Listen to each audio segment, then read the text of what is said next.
So I'm sitting here in the back of my car out at Saddle Mountain again. You might remember this location from my amazing drone recoveries video. Anyways, I just pulled up this morning waiting for the wind conditions to get right, waiting for a nice northerly breeze to blow up the hill and give us some ridge lift so I can try some autonomous slope soaring. So just trying to stay out of the heat right now, wait for the conditions to get good, and then we'll go fly. I've been out here all weekend. On Friday I loaded my dirt bike up onto the back of the car, threw the gliders in the back, and drove out to Eastern Washington. Met up with my friend Ethan and his friend Ethan.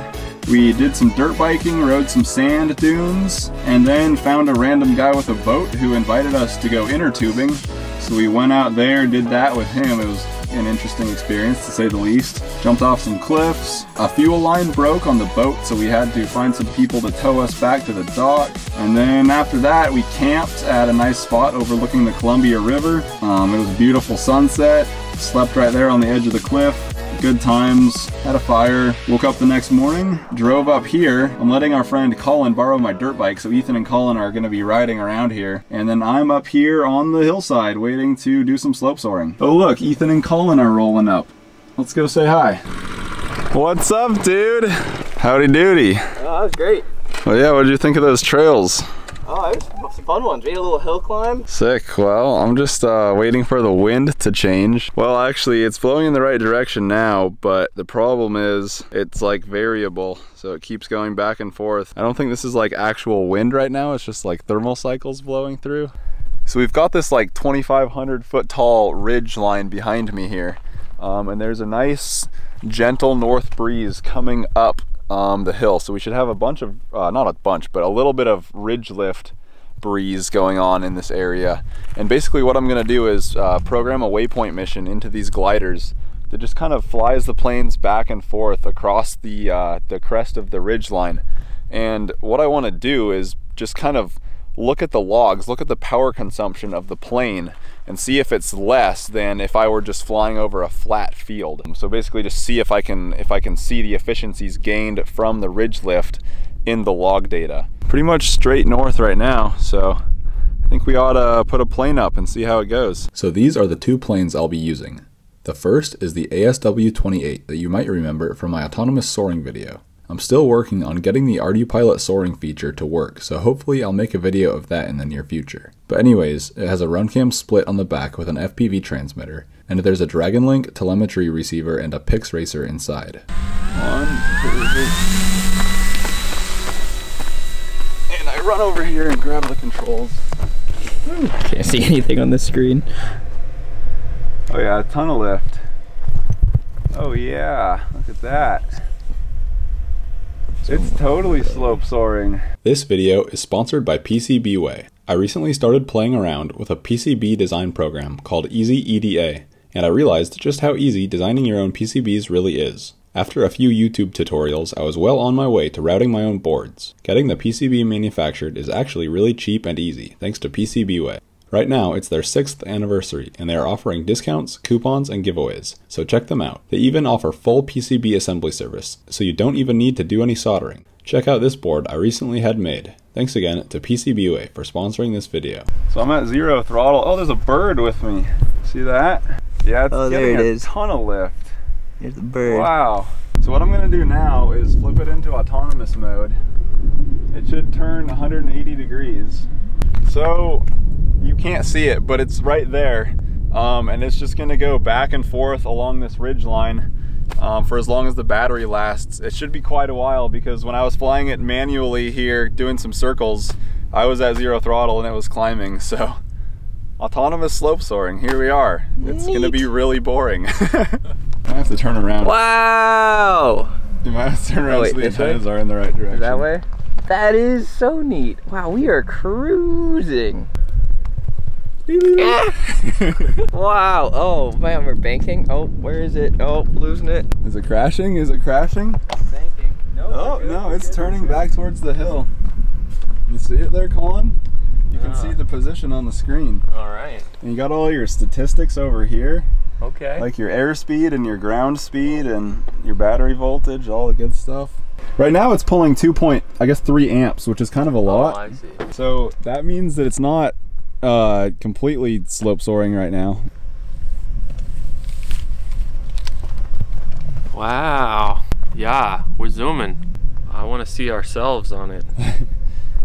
It's gonna turn away from us, so you probably won't see it. I think I can see us. Oh, it's right above us. Wow, Yeah, there it is. It was us. Sick. It's so quiet. This is dope. I can hear the motor turning on now. Yeah, we're pulling 4 amps. That's a lot. The winds are kind of inconsistent, so when they die down a little bit more, I think the battery current goes up. And then when the winds pick up and it gets more lift, the battery current goes down. Now it's turning away from us again. If it's turning right now, it should have not be pulling much amperage, yeah.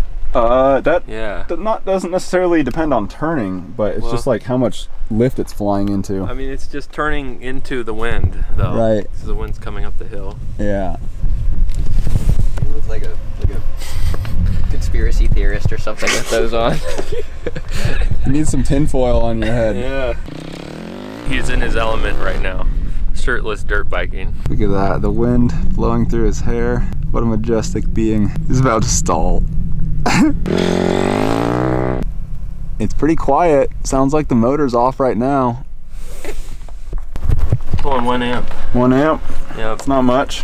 Battery voltage hasn't dropped a whole lot, so. So this airplane actually does have the Ardupilot soaring mode enabled right now, but I set the soar V speed really high. This one, I set it really high so that it's harder to trigger thermal, because I'm not thermaling, I'm slope soaring right now.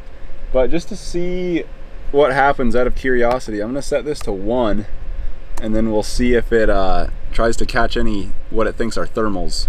Right, are you sure? Yes, okay. Parameters saved. Let's see if it tries to start circling at all. That's where we were riding yesterday. It's a pretty good area. I had no idea. This place is awesome, I love it here. It's so uniform all the way down. Yeah, it's like Jesus made it just for slope soaring. I've got the EF Delta here again, charging the computer and batteries. Still hasn't triggered soaring mode yet, so yeah, maybe the thing is smarter than me, or I just have firmware with a bug in it or something, I don't know. I think this is a custom firmware build, so there very well could be a bug in it that prevents it from going into soaring mode. I'm not sure. Might have to experiment with this later. But it doesn't need to go into the soaring mode for this slope soaring to work. It's still flying through a lot of lift. I mean, it's also not getting all of its lift from the ridgeline because it's pulling quite a few amps occasionally when the motor turns on, but it does look like it's getting quite a bit of lift from the hillside. I should probably land now because my battery's getting pretty low. Yeah, there you go.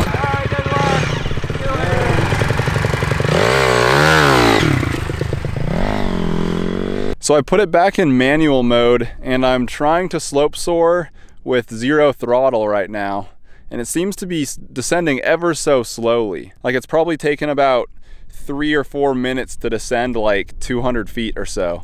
So there's definitely lift here, but not enough to stay up. Okay, I'm gonna come in for a landing. This might be a little bit rough because I don't have flaps or anything like that set up. So let's have a look at the log data from that flight. The first interesting thing is that the altitude does not remain consistent, even though all the waypoints are set to 50 meters. It's doing a pretty good job at maintaining a 50-meter floor and not going below that. But there's a lot of spikes where it goes way higher. So that's the first thing that surprised me. Next, we can look at the motor current draw and see that it used the motor a lot, but there are clearly some sections where it was gliding. If we overlay these two graphs, we can see that the big altitude spikes, where it was higher than it was supposed to be, match up perfectly with the periods of time when the motor is off. I think this goes to show that the Autopilot is unable to descend quickly enough to meet its target altitude of 50 meters, and I'll talk about why I think that is in a little while. So I think if there were more wind today, this would have worked better and I would have probably been able to stay up for hours just slope soaring back and forth. But now I'm gonna try this one out, the eSky Albatross. And this might be a little bit more exciting because I've only ever flown this plane once. I actually have a long history. They sent me like a prototype of this plane quite a while ago, and I tried to put this heavy HD video downlink / telemetry radio system on it. And I built this big pod that went on top with the GoPro and the video transmitter and everything in there. And I was having some problems. It like went into failsafe one time and failsafe wasn't set up properly. So it basically just pile drove this plane into the ground like twice. And I had a bunch of really bad crashes with the last version. Yeah, it's not made to put an autopilot on. It's not made to carry weight. It's made for super windy dynamic soaring conditions or thermaling or something like that. These wings are really dense and heavy. The whole plane is just ultra aerodynamic and sleek. I have a super ugly autopilot install on the top right there. Not recommended. And I've got a little Dragon Link on the back there. This is not what this plane is made for, people. This is not made to be an autonomous drone. But I set it up like that because that's kind of what I do. So we're gonna try it out. These wings are like you could stand on these wings and they wouldn't break in half. They are so beefy and heavy. This thing is built to be like a dynamic soaring plane or something and go really, really fast and pull a lot of G's. It's not made for this sort of thing. So, but we're gonna try it anyways and just fly back and forth along the ridgeline, do the same waypoint mission as before, and just see if we can get any lift and see if this one performs any better than the ASW28 over there. This one might be more efficient. I'm not exactly sure. We'll find out.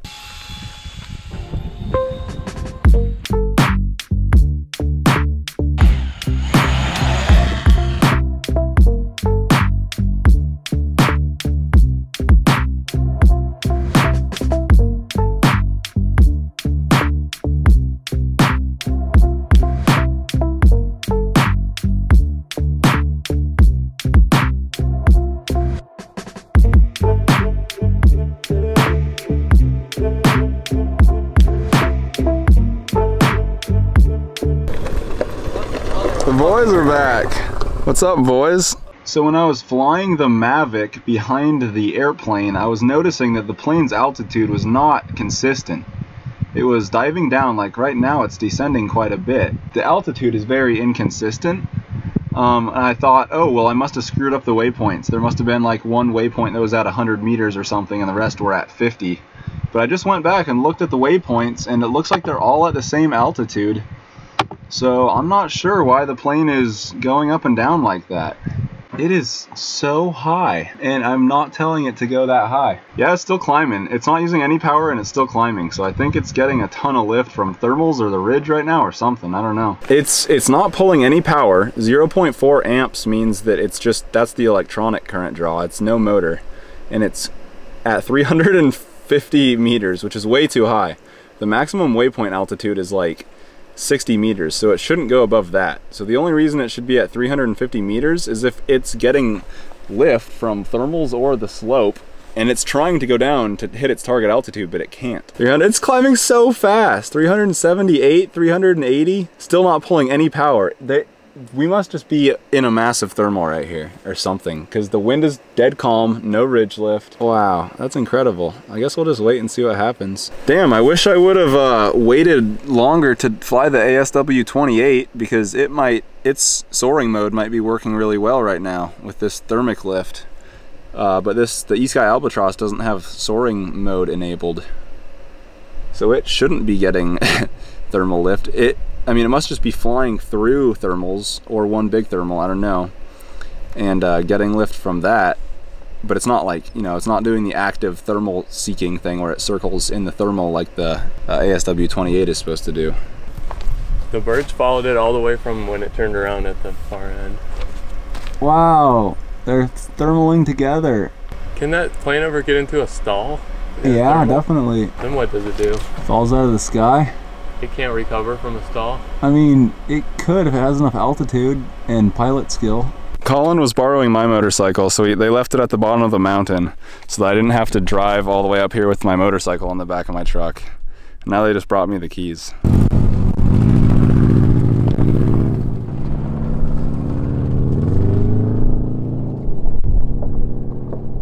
So this is insane. I can't believe how high the plane is. I'm going to try increasing the minimum pitch angle to see if I can give the plane more control authority to lose altitude. So I'm gonna go back and change the, here we go. Pitch min is negative 20 degrees. That's pretty steep. I would think that it would be able to lose altitude at that much. 700, okay, it's way too high. I need to figure out how to get this thing down. It's just uncontrollably gaining altitude. So I've already tried going over here to the Actions tab and changing the altitude to 50 meters. Go, I'm pressing that button. It's not working. Okay, so I just put the plane back in fly-by-wire A, and now I'm gonna try and lose altitude manually. God, I wish I had a camera on this plane. It would have been such a cool view when it was up high. The winds are suddenly very strong out of the, it looks like the east. So that's gonna ruin all our ridge lift. We'll see if that's reflected in the power consumption here. Although from what I saw before, it looked like most of it was thermal lift. So we went up to about 180 meters just on slope or thermal power, I guess. I'm just circling overhead now. I'm gonna land it. This is gonna be a very difficult plane to land, and it very well may get damaged because I don't have flaps set up and it comes in really fast. So seems like it's still climbing. It's just in return to home mode. The motor's off and it's just circling overhead. So I'm gonna have to fight to get it down. Woo! Nope, see ya. This is gonna be such a terrible landing. Nope.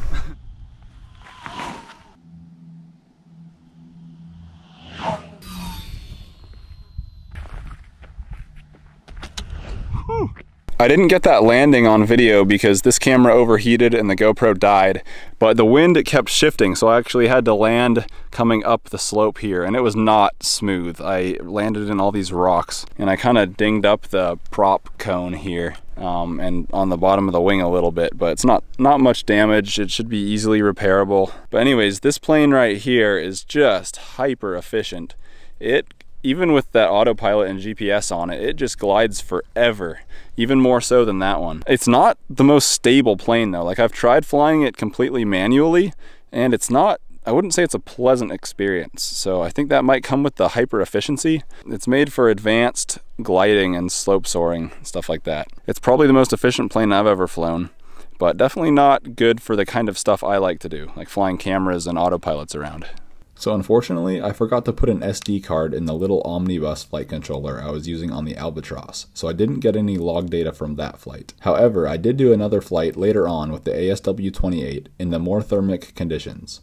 And again, you can clearly see another example of when the flight controller is struggling to keep the airplane down at its target waypoint altitude. In this case, that was 100 meters. So why is this happening? Well, my theory is that the autopilot is prioritizing speed over altitude. Let's think about this example of a glider flying in calm air. It's going to gradually go down, and this is called its glide slope. If the plane is flying at its minimum glide slope, it will be going nice and slow. Now, if you increase that glide slope, you're going to start flying faster and faster. Now in our case, the plane is gliding in air that is rising. If we maintain that minimum glide slope angle, the plane will keep flying nice and slow, and it will gain altitude with the rising air. And this seems to be what the autopilot is doing in our case. If the autopilot wanted to maintain a consistent altitude in the rising air, it would need to reduce the plane's angle of attack, and this would result in the lift vector having a forward component, which would make the plane fly much faster forward. In our case, the autopilot is prioritizing keeping the airspeed around 12 meters per second and deprioritizing the altitude, so the plane climbs. If we read about the Ardupilot system, we can see that there is a parameter that controls the prioritization of speed versus height. It also says that for gliders, it's best to set it to 2, so doing that might make autonomous slope soaring work even better. This parameter was set to 0.8 on the ASW-28 and 1 on the Albatross. That could explain why the Albatross gained more altitude.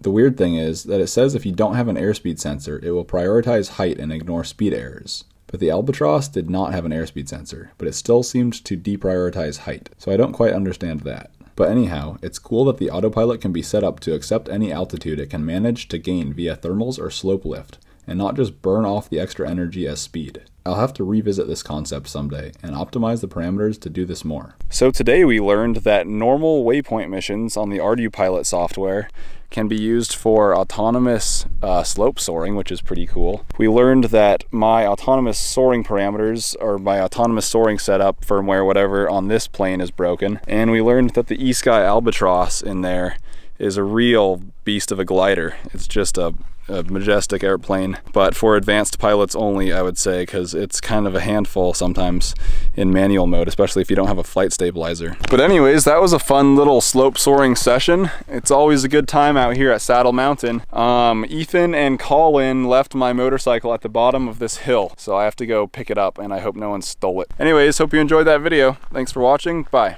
Aha. right where they left it.